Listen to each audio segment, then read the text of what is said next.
Well, I'll eat it. And if it makes me grow larger, I can reach the key. And if it makes me grow smaller, I can creep under the door. So either way, I'll get into the garden, and I don't care which happens.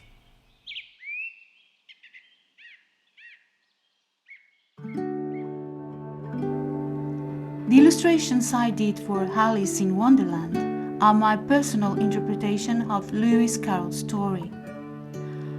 To start with, the leading character is constantly changing her appearance.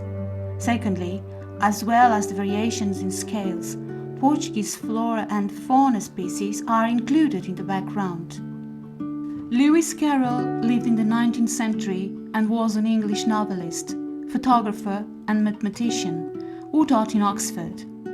The writer used the nonsense genre, which was a vanguard style at the time. His stories hide political ideas, existential dualities, and ironic observations about social conventions, and are full of games and calculations, satirical allusions and parodies of popular children's poems. The obvious irreverence and non-conformity are caricatures of real people the author knew. The apparent absurdity can be read as a criticism of England at that time, where reasoning was used to justify the privileges of some and the poverty of others.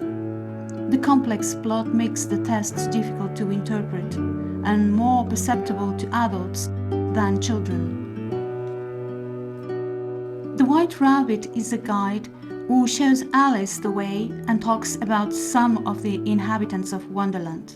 Anxious and nervous, the rabbit represents somebody who is extremely set on doing their duty, but who is always late for something that nobody can ever work out. They say time solves everything. The question is, how much time? Alice finds the key to a door, behind which is a garden. She falls into a hole, the rabbit's burrow, and ends up in a room where she has to drink a bottle of poison that makes her taller and shorter.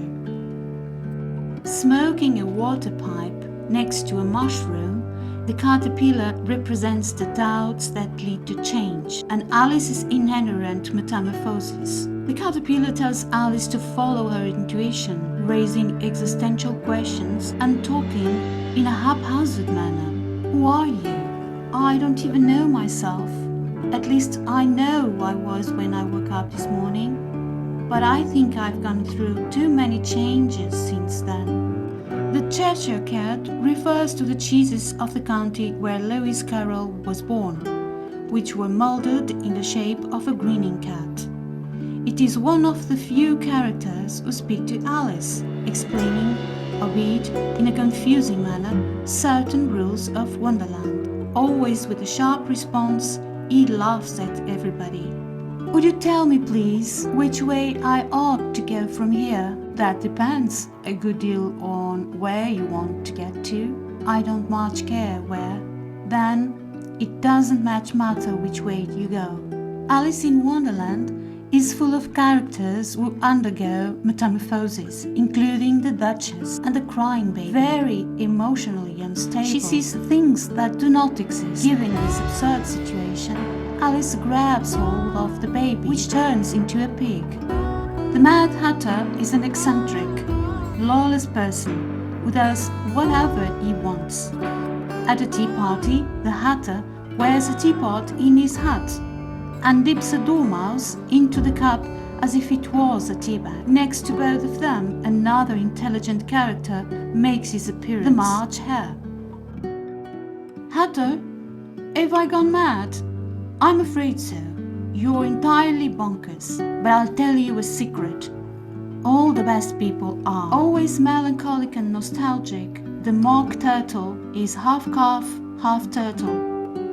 This nonconformist character reflects how the author was somewhat on the outside of the conservatism of Victorian society. Facing such confusion, Alice understands that the absurd is possible and joins in the game. So she sat on with closed eyes and half believed herself in Wonderland, though she knew she had but to open them again and all would change to dull reality. The Queen of Hearts is a caricature of the mother of the child who inspired the character of Alice. Eccentric and bossy, the Queen is permanently ordering her soldiers to decapitate everyone.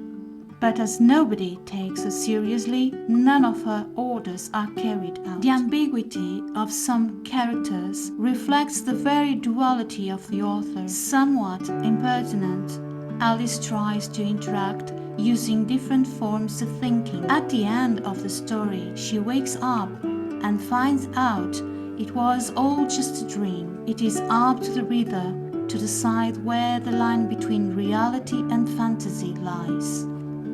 How long is forever? Sometimes just 1 second.